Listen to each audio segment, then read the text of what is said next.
we've got a 1-minute warning.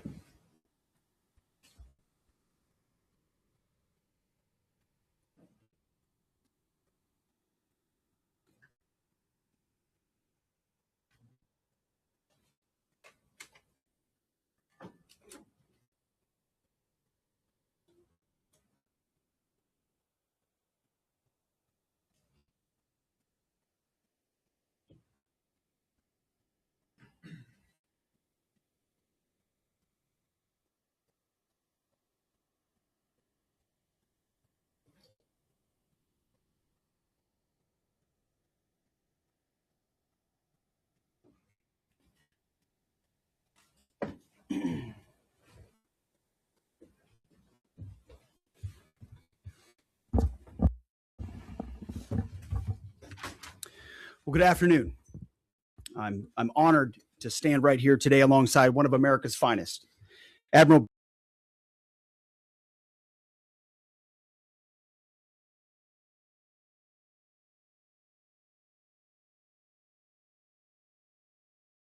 Thank you for everything you do and your incredible leadership, for your dynamic thinking, the way you're attacking this problem set on every level.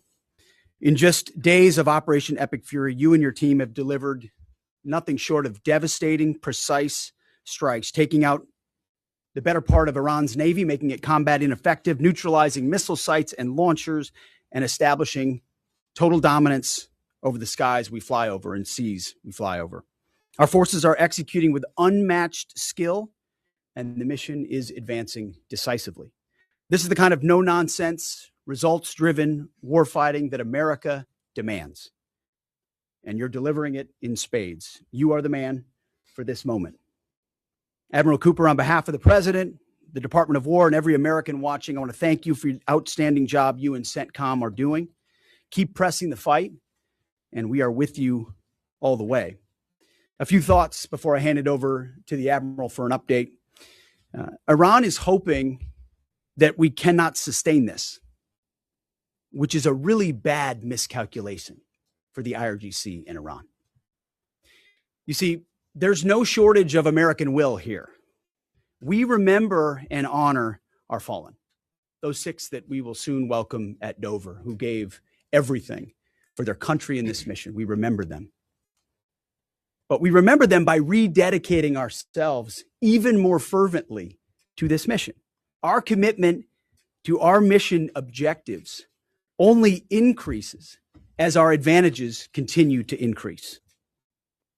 We've got no shortage of munitions. Our stockpiles of defensive and offensive weapons allow us to sustain this campaign as long as we need to. Again, our munition status only increases as our advantage increases. Our capabilities, we have only just begun to fight and fight decisively. Having a chance to hear from Admiral Cooper. If you think you've seen something, just wait. The amount of combat power that's still flowing, that's still coming, that we'll be able to project over Iran is a multiples of what it currently is right now when you add up our capabilities and those of the Israeli Defense Forces. And we have no shortage of authorities. The Admiral knows we have clear objectives with maximum authorities on the battlefield. The dumb, politically correct wars of the past were the opposite of what we're doing here. They had vague objectives with restrictive, minimalist rules of engagement. No more. Our authorities, his authorities, CENTCOM's authorities through the President and myself are maxed out.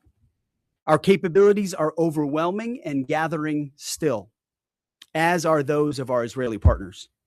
Our munitions are full up, and our will is ironclad, which means our timeline is ours and ours alone to control. As long as it takes to ensure the United States of America achieves these objectives. And as we flow more forces, and as we flow more capabilities, and as our munitions, as we're flying over the top, have even more devastating effects, we set the tempo, we set the timeline, led by the commander on the ground. Our ear is to the ground to listen to Admiral Cooper, what he needs, and what he needs he will get. We are built for this fight, and we are in it to win it. And we have the right commander in the lead. So I'll now hand it over to Admiral Brad Cooper to give you an update right here from CENTCOM. Admiral. Mr. Secretary, first, thank you very much and good afternoon, and welcome to U.S. Central Command Headquarters, America's Warfighting Headquarters. It's great to be here alongside the Secretary and representing the more than 50,000 men and women in uniform currently executing Operation Epic Fury. So, Mr. Secretary, first, thank you very much for your leadership and support and the very clear vision and objectives that you've given us to allow us to use overwhelming force against the Iranian terrorist regime. And thanks to all of you for attending today, and welcome to Tampa. We are now starting our 6th day of a historic mission to eliminate Iran's ability to threaten Americans. We are, if I could channel my inner Navy officer, we are at full speed ahead in executing orders given by leadership in Washington. The President and Secretary Hegseth have been crystal clear in their expectations, and we are at a high level of execution. As described by the Secretary and earlier this week by me, U.S. combat power is building as Iranian combat power declines. Our air dominance allows us to hit Iran's center of gravity with overwhelming power and reach. A couple of examples.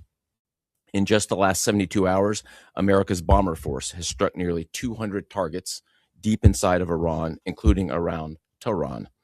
And in just the last hour, U.S. B-2 bombers dropped dozens of 2,000-pound penetrator bombs targeting deeply buried ballistic missile launchers.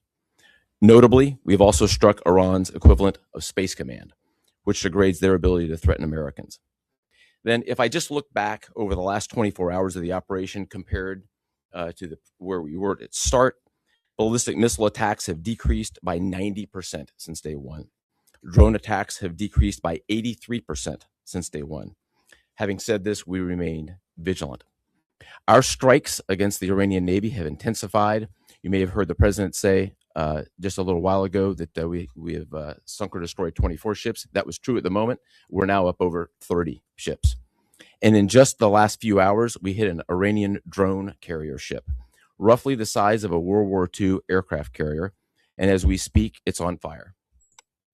The President gave us another task: to raise or level Iran's ballistic missile industrial base. So we're not just hitting what they have, we're destroying their ability to rebuild. And so as we transition to the next phase of this operation, we will systemically dismantle Iran's missile production capability for the future, and that's absolutely in progress. This is going to take some time, but our forces are well supplied, as the Secretary said, and we are absolutely ready to prosecute this mission decisively. Our combined joint forces have relentlessly destroyed Iran's air defenses over the past few days, and they've continued hunting for more systems to kill. Our air defenders are operating at the very top of their game. I couldn't be prouder, shoulder to shoulder with our partners in the region, in many cases, providing the most integrated air defense network in Middle East history. We are fighting to win. Through combined U.S. and Israeli combat power, we will continue decimating Iran's ability to project power outside its borders. And if I can just conclude by saying a strong salute to the brave men and women who are out on the pointy edge of this, really doing exceptional work. I just couldn't be prouder, and I know the American people share in that same pride. So thank you very much. Absolutely. And with that, we'll take a few questions. Yeah, right here. Sir, appreciate it. Admiral, I wanted to ask, or Mr. Secretary, the Ukrainian president said today that the U.S. has asked for specific capabilities to deal with Shahed drones, Iranian drones. Can you guys talk about what you asked for, and has there been any surprises from Iranian capabilities that you guys have seen in the past 6 days? Go ahead. We're very familiar with Iranian's capabilities, and as you might imagine, we planned for it right from the outset, and I feel good about what the plan was. Like any good organization, we adjust as necessary to meet the environment, and we've made those appropriate adjustments. Absolutely. Right here. Thanks, Secretary Hegseth. I had two for both of you. One, was an American pilot shot down today in Iraq? And two, I've heard reports that there's enriched uranium stored in Isfahan. I've also heard reports that there's not a lot of bombing there. Is that on purpose? Do we believe there's enriched uranium there? And would we ever send special forces to secure it? As CENTCOM pointed out, that those reports of an F-15 being shot down are false. As you can imagine, Iran is doing everything it can to peddle in lies, deception, and inflation of numbers in reality, mostly to propagandize to their own people, right? They've shut down the internet. They're hoping they can convince their own population that they're having success. One thing one of their leaders said recently is that 500 Americans have been killed, they claim. These are lies. the lies will continue. CENTCOM will continue to debunk those lies. So, and as often is the case in conflict, first reports are often wrong. As it pertains to nuclear material and things like that, one of the objectives the president has always said is that Iran will not have a nuclear bomb, nuclear capabilities, but we would never disclose what we will or will not do inside operational plans. So Admiral Cooper's got a plan. We're working that plan, and targets will be struck or not struck according to what we want to achieve. Yeah, right there. Secretary Hegseth, the president said earlier today in an interview that he would like to have a say in who's the next leader of Iran. Is this an expansion of your military objective? Do you view it that way? And additionally, you spoke earlier today about how previous leaders have drawn resources from our hemisphere to the Middle East. Mm-hmm. How do you avoid that? Well, there's no expansion. Ultimately, I think the president's having a heck of a say in who runs Iran, given the ongoing operation we have. So there's no expansion in our objectives. We know exactly what we're trying to achieve. I think today's a great example of what this War Department is capable of doing. I was just in another part of Florida today where we announced, America's counter cartel conference. 18 countries coming together from Central, South America, and the Caribbean coming together to fight cartels. That is something that is ongoing. We're focused there. We're focused in the Indo-Pacific. We can mass combat power in CENTCOM. EUCOM is able to support that as well. So we know we're laser focused on our hemisphere and our homeland. That's why we locked down the border. That's why we're working with partners to take on cartels. That's why we're sinking drug boats. That's why we're on the offense there. But the beautiful things about combatant commands is that, Brad Cooper's laser focused on Central Command, just like Frank Donovan is laser focused on Southern Command. We can do both. That's what a global power can do. Ultimately, this issue of Iran's nuclear pursuit and their unwillingness through negotiations to stop it was something President Trump has said for a long time needs to be dealt with. And after 47 years, he's doing something that no other president was willing to do. And we're doing it overwhelmingly, and we're doing it decisively, while also in other parts of the globe having the desired effects. I mean, take, for example, what we displayed yesterday, the Iranian ship in the Indian Ocean, sunk by Indo-PACOM, another combatant command, who coordinated with us in order to make that happen. So America's reach is global. Our focus here, though, these missions are narrow, they're scoped, and Admiral Cooper is well on his way to ensuring that we reach those objectives. Right here, yes, sir. The troops killed.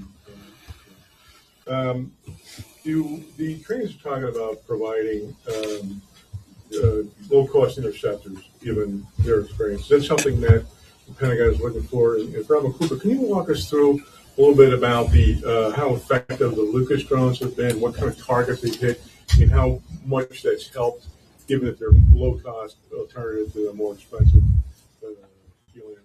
Go ahead.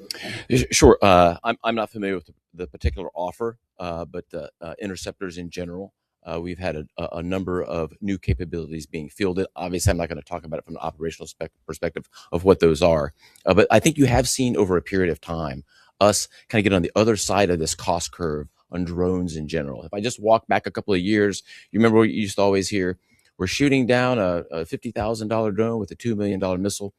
These days, we're spending a lot of time shooting down $100,000 drones with $10,000 weapons from ours.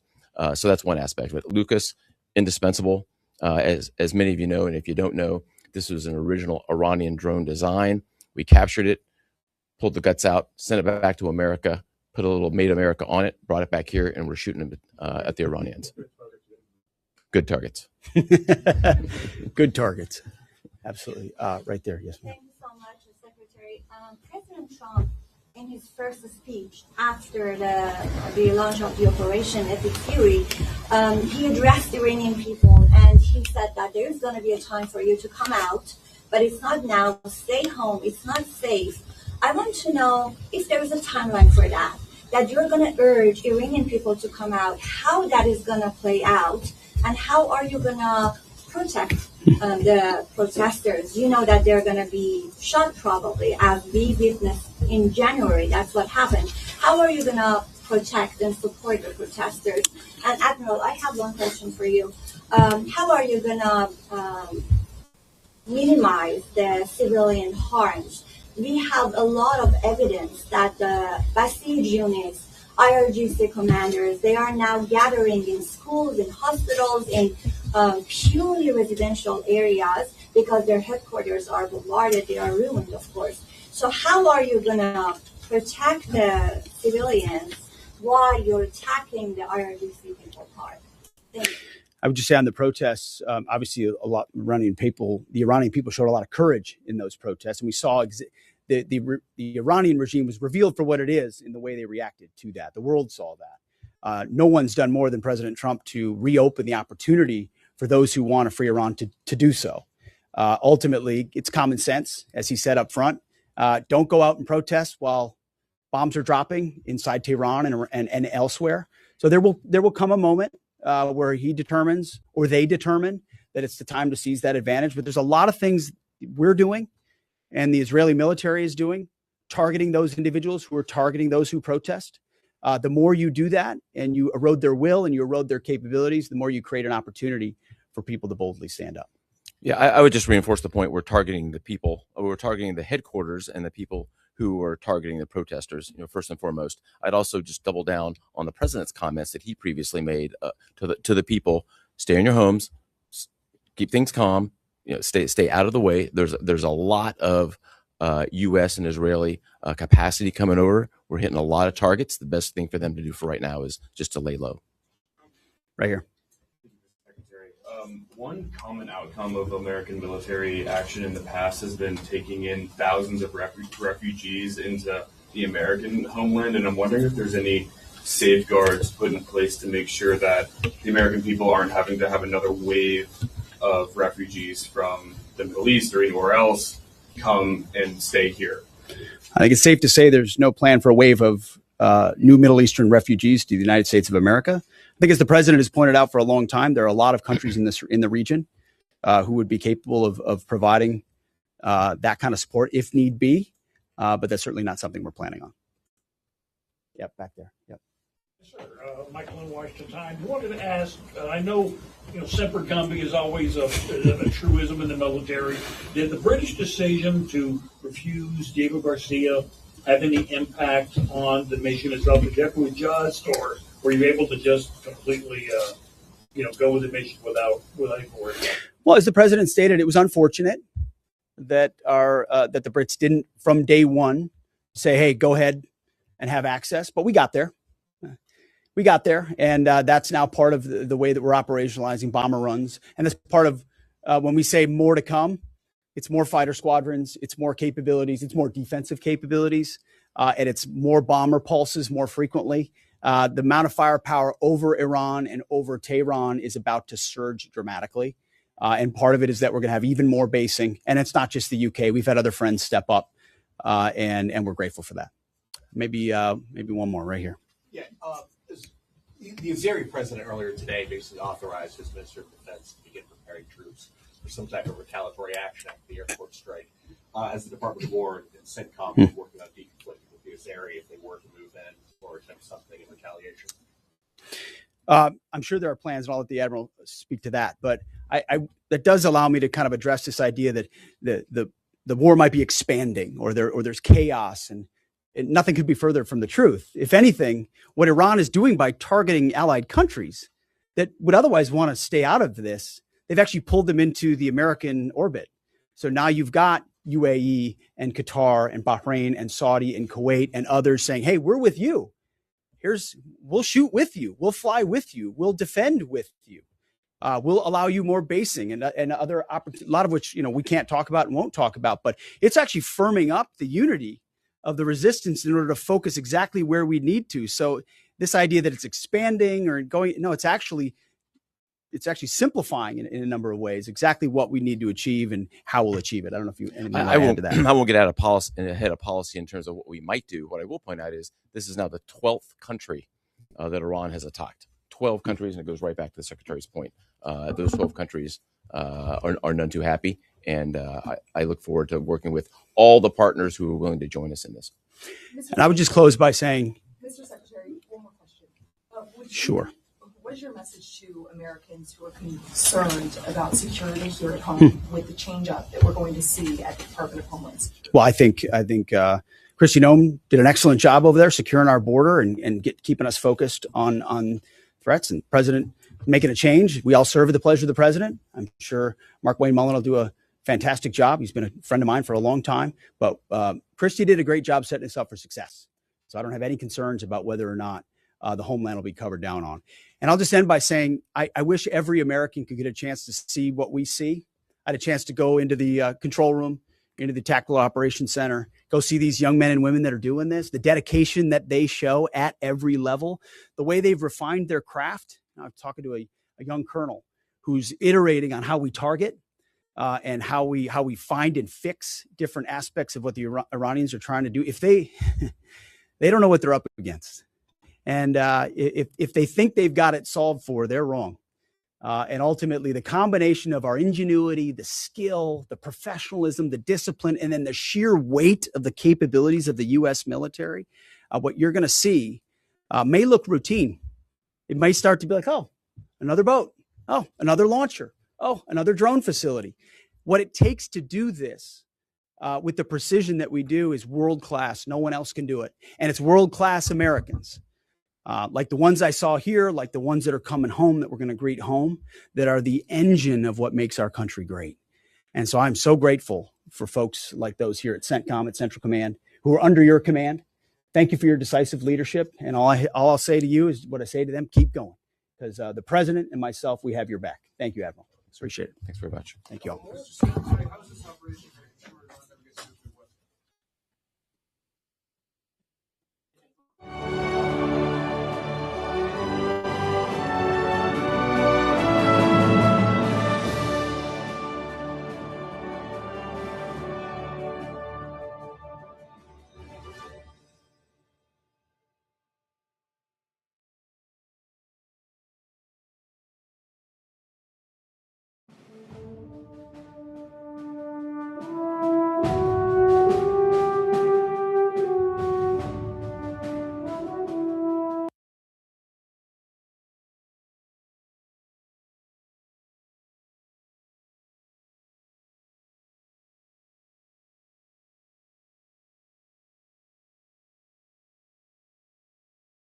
So, as the United States and Israel continue operations, the regime is launching a counterattack. Listen to this. Nation into an illegal and unjustified war with Iran. Oh my goodness. As someone who survived the horrors of war, I know that military strikes will not make us safer.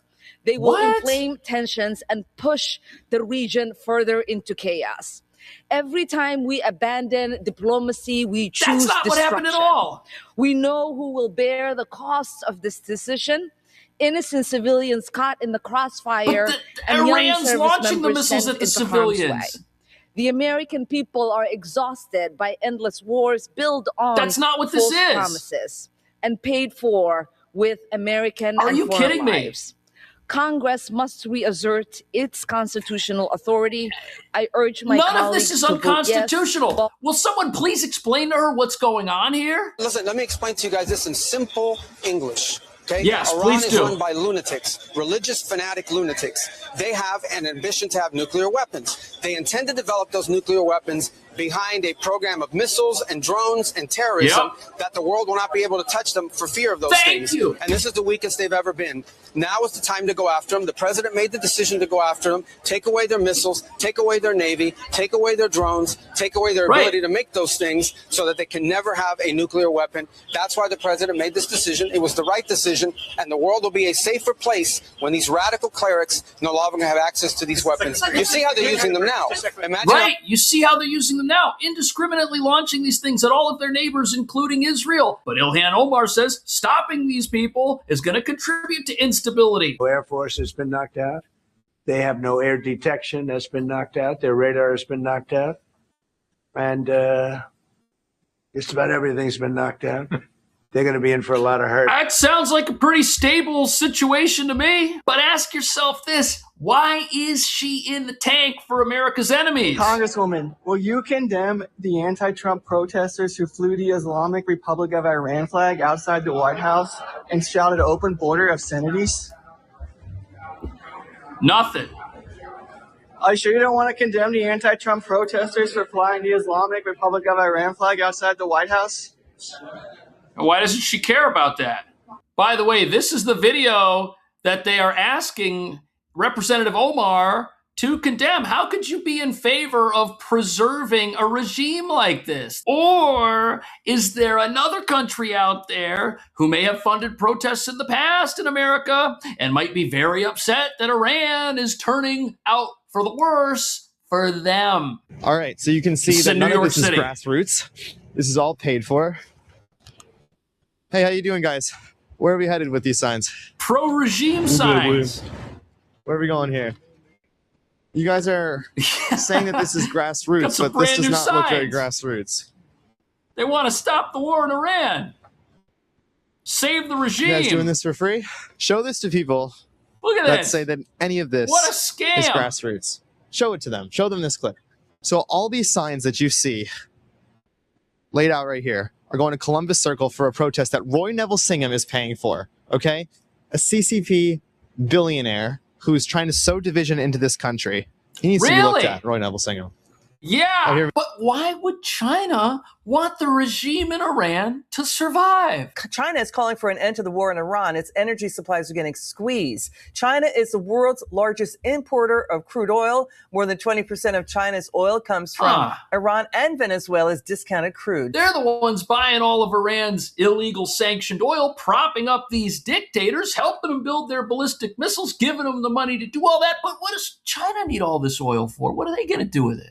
It now means we have a chokehold on the strait. Look, assume that China wanted to move on Taiwan, right? There's a military response, but now we have a massive energy response, which is we simply don't allow any tankers to ship oil from the Persian Gulf through the Strait of Hormuz. We can do it. It might have been a little bit dicey had we not taken out the Iranians. That's roughly half of their oil, 40 to 50% of their oil is now suddenly not available to them. So those are... What does Ilhan Omar mean? That this is going to contribute to instability across the globe and cost people everything. I mean, this is literally saving lives by stopping invasions. Methodologies. And look at what happens in terms of military technology, Jesse. China provided their most advanced air defense capabilities to Iran. We completely destroyed them. They didn't shoot down one American or Israeli plane. This is reminiscent of 1982 when the Israelis flying F-15s went up against the Syrians flying MiGs, and the Israelis beat them 81 aircraft to 0. What happened after that? They couldn't give the MiGs away. So China now has the problem that their military technology is not recognized as being up to par to the United States. That's going to have huge implications. So not only did they just lose all the oil they need for their AI plans and their propaganda plans and their invasion plans, now if you want to fill up your military, load it up on cheap copies of Soviet-era technology that come from China, you might want to think twice about that. It might not work when it needs to. With a whole host of other countries. Right, so they lose a bunch of customers and they lose face. Now that the United States, if this mission is successful, now we have no idea how this is going to play out. We're praying it works out. If it's successful, we're praying for freedom for Iran. What kind of position does that put the United States of America with Venezuela and now Iran more in our orbit? Well, it means that a lot of countries in the developing world that might have been flirting with China don't want to flirt with them anymore because they realize that, A, China can sign all the quote-unquote strategic partnerships they want. They're worthless. But they're not going to do anything about it if their allies get in trouble. I mean, all China's done is send some scolding messages. They haven't done a single thing to stand up for their allies. Second of all, they understand that this administration is the partner that they want to be in business with. And also, what are we talking about here? Venezuela, Iran, Cuba, these despotic regimes form the regime support network that props up countries like Russia and China and helps them launch wars of aggression and invasions. So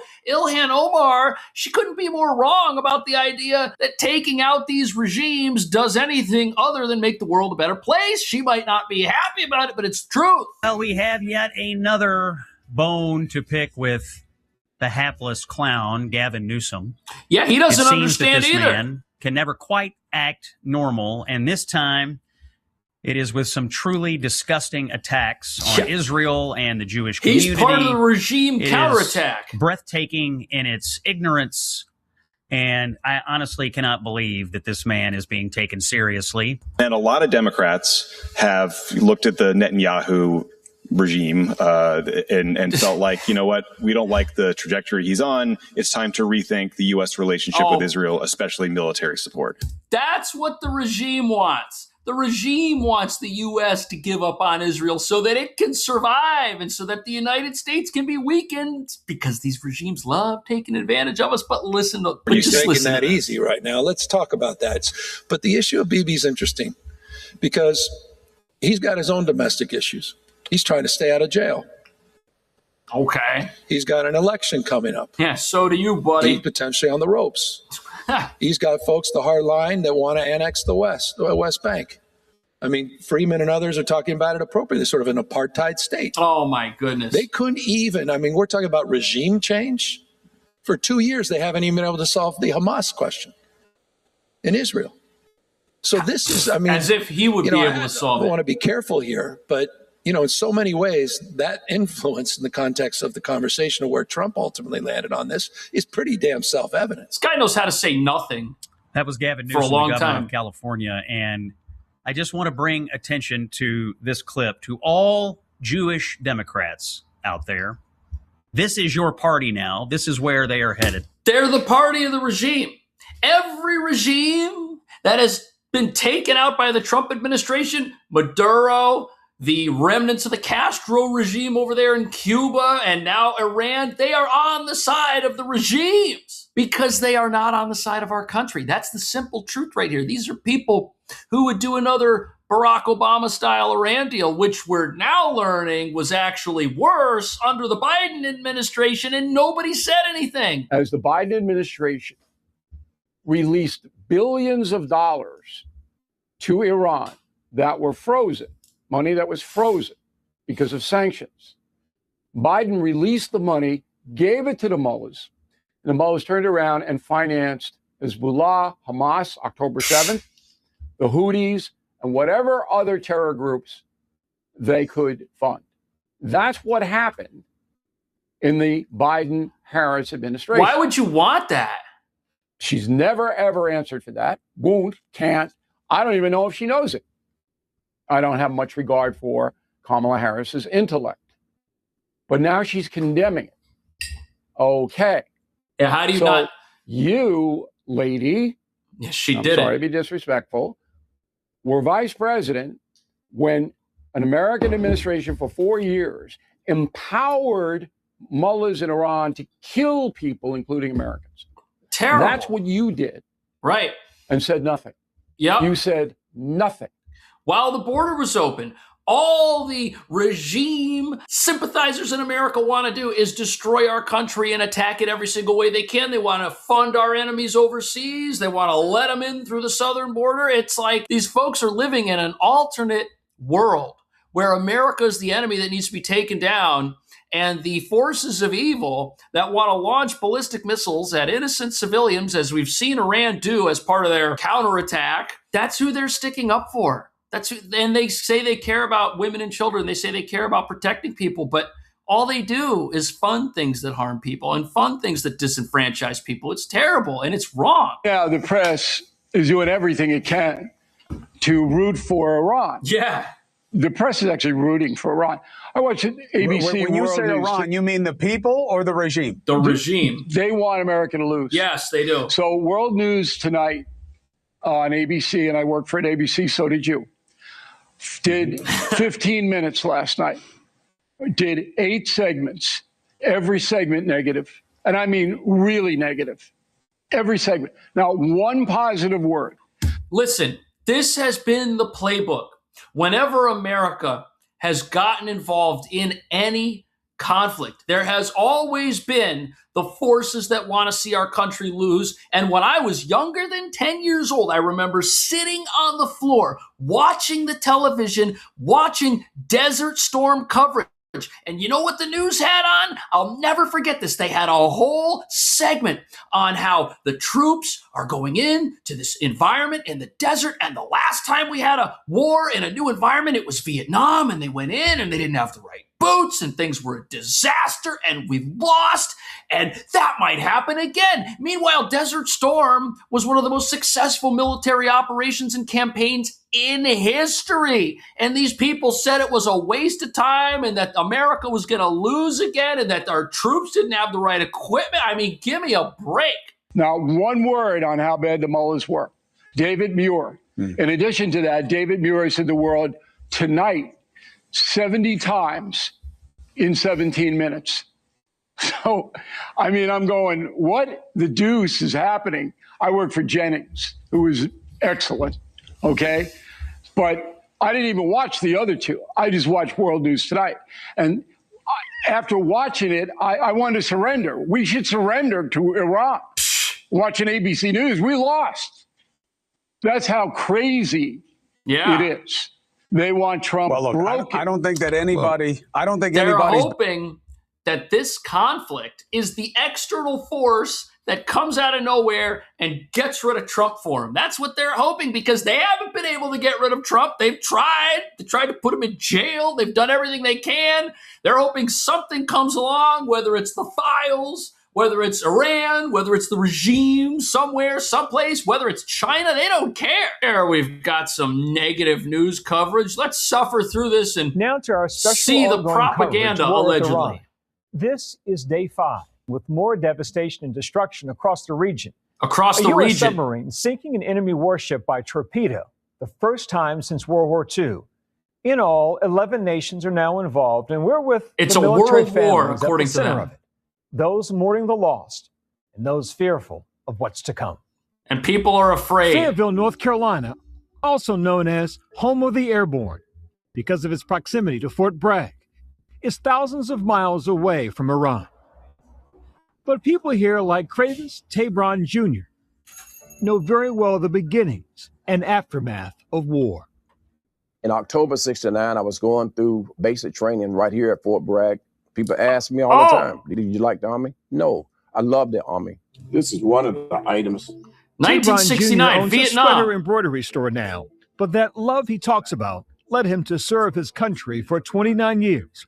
First as an infantry soldier during the height of the Vietnam War. I mean, look, we don't even have to watch this to see what direction it's going. Vietnam was the last time America lost anything because for some reason they don't want to talk about the disaster in Benghazi or the horrible withdrawal from Afghanistan. Nope, they don't want to talk about that stuff and how those losses, along with Vietnam, were political losses, with America reneging on its commitments to South Vietnam, allowing them to eventually get conquered. But it's the same playbook. It's the same, oh, America's going to lose playbook, and oh, people are afraid, and oh, there's chaos across the world, and there's all these countries, and we find people that talk about how this could go on forever and how this could become a worldwide conflict. Look, every single one of us is hoping and praying that that doesn't happen. Nobody wants to see conflict, but Marco Rubio's right. He hit the nail on the head. We're not fighting people who are rational actors. We're fighting people who will fight us if they get the opportunity. And now the question for stability and peace and safety and to save as many lives as possible is, do you allow harm to come to your country? Or do you do something about it? This is very important. This is very important, and we're doing very well on the war front, to put it mildly, I would say.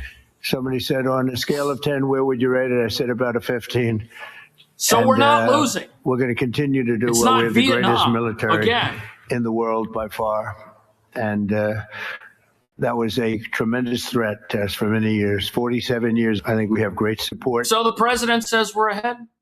All reports indicate that we are ahead. The Iranian counterattack is not reckoned with, that we have been told. Their military equipment, it all came from China. It's all been wiped out. This regime is going to fold. We're all hoping and praying that this ends soon. At least all of us who aren't elected members of Congress who possibly have an ulterior motive. Let me know what you think about that. I'll see you in the next video.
Shocking new evidence that former President Barack Obama and top aides in the Obama administration conspired to subvert President Trump's 2016 election victory and undermine the democratic will of the American people.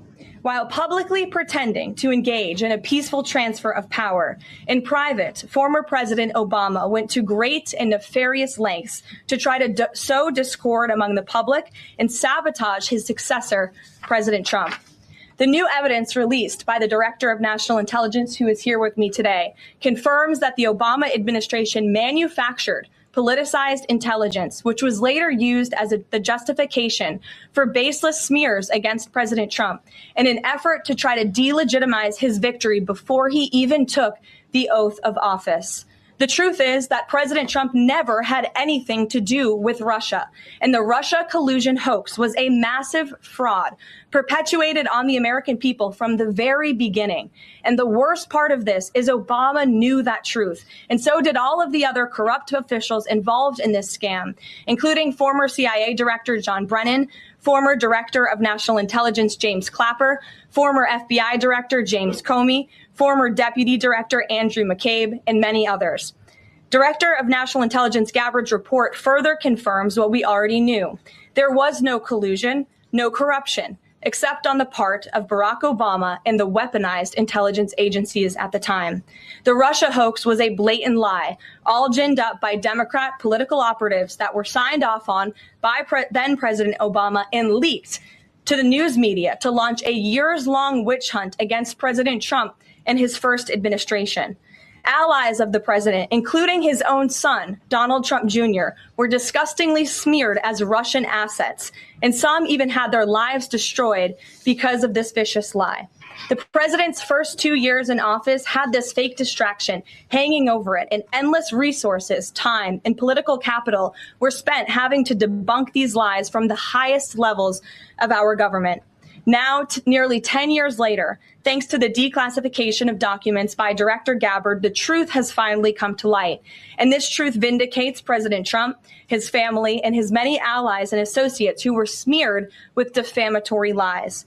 President Trump was right from the beginning about all of this, and we are grateful that justice can be served. Now, we have even more damning evidence implicating those who tried to sabotage a duly elected president and did grave material harm to our republic. Thanks to additional important work done by CIA Director Ratcliffe, Committee Chairman Rick Crawford over the past few months, a newly declassified 2020 report prepared by the House Permanent Select Committee on Intelligence, which DNI Director Gabbard has declassified, found that the intel community did not have any direct information that Russian President Vladimir Putin wanted to help elect President Trump in 2016. And in fact, Russia was actively preparing for a Hillary Clinton victory. But at the unusual direction of Barack Obama at the time, the intel community published implausible intelligence suggesting otherwise. Why? To sabotage the incoming president. This is truly one of the greatest political scandals in American history. And reporters at legacy outlets, some of which are sitting in this room today, like the New York Times and the Washington Post, were ridiculously awarded Pulitzer Prizes for their perpetuation of this hoax. It's well past time for those awards to be stripped from the journalists who receive them. It is not journalism to propagate political disinformation in service of the Democrat Party and those in the intelligence community who hand over out of context and fake intelligence to push a false political narrative.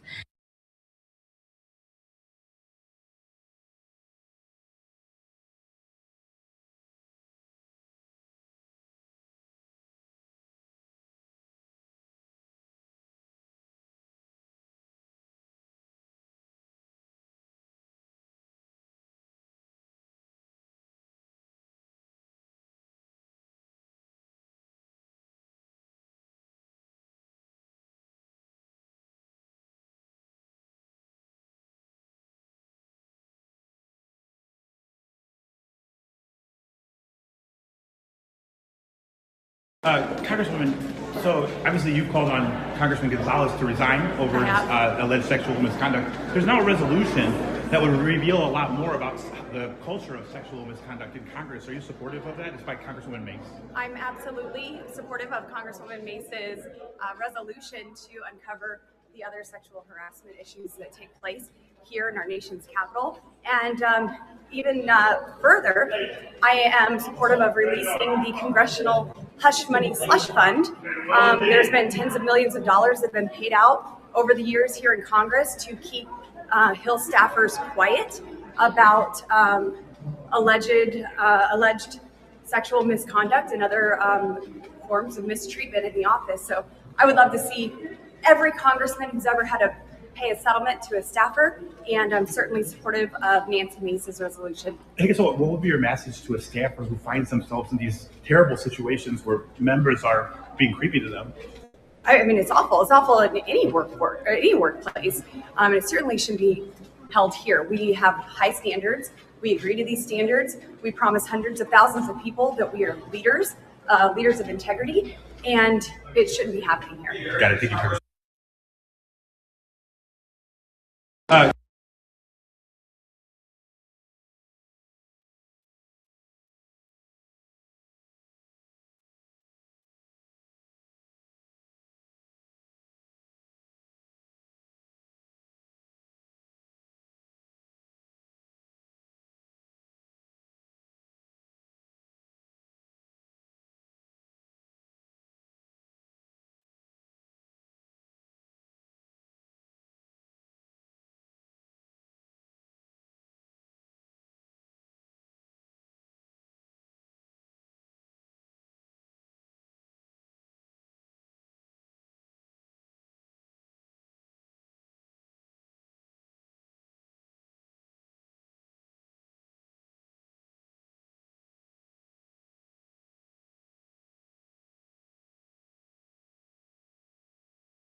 We all know what's happening here.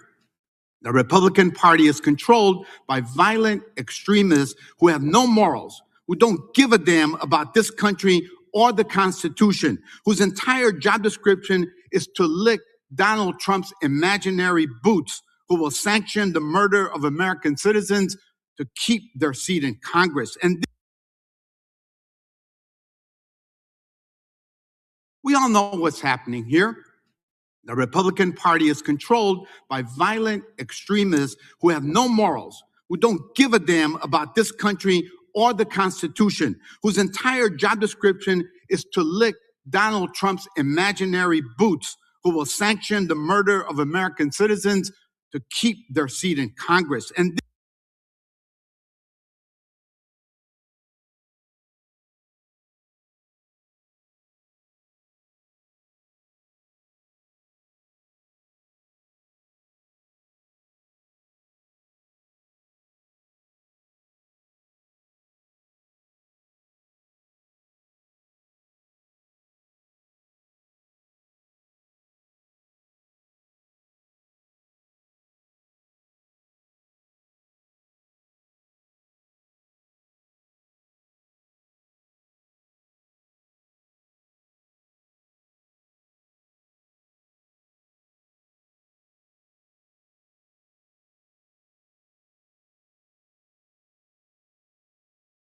Hey, man, I heard you had a busy weekend. Yes, I did, Joe. I always have busy weekends. You left me a country that was not good, so I have to work very hard fixing all the problems that you very stupidly left me. Oh, come on, man. Don't you get tired and want a nap? Joe, you took enough naps for both of us, okay? You drooled all over my beautiful desk. It's a disgrace, just like you. So what even's going on with Iran, man? Well, Joe, we launched Operation Epic Fury, okay? It was magnificent and very powerful, a lot like my presidency. What? Epic Fury? That sounds groovy, man. Not Epic Fury, you lunatic.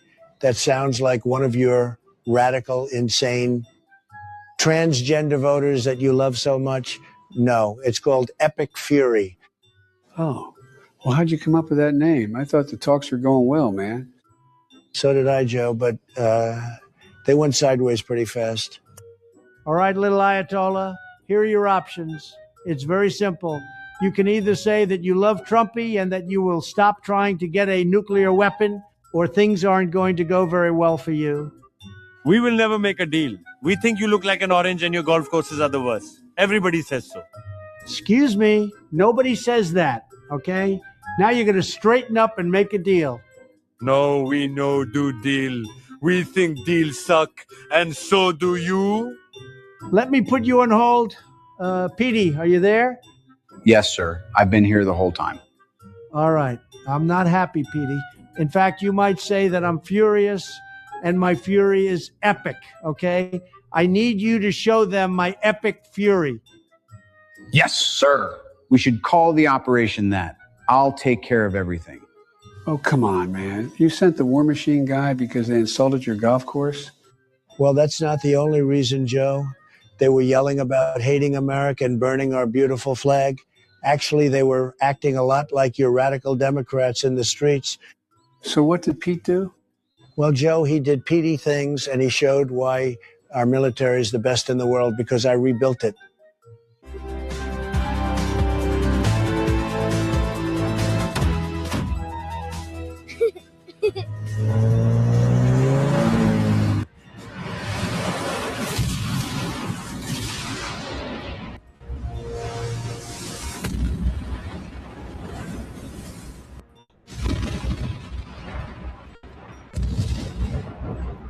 Hey, man, I did military things too. I dropped bombs and stuff. I even gave some of it to Afghanistan. Joe, the only bombs you dropped were in your very disgusting diaper, okay? Everyone says so. And you left our military equipment to the Taliban because you have the IQ of a goldfish. You're not a smart person. Oh, come on, man. So I think it's all going to work out, Joe. All the people in Iran, they all love Trump now. And we don't have to worry about them getting a nuclear weapon. Well, that's groovy, man. All right, very important. Before we go, we want to thank our newest members, Digital Arb 9361 and Brenda Matchett 5331. A couple very high IQ people. Thank you very much for the support. And hey, man, if you think these videos are groovy, leave a like and a comment. I can't read, but I like looking at them. And hit subscribe unless you're a dog-faced pony soldier, and visit Pacifier Politics for more.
you.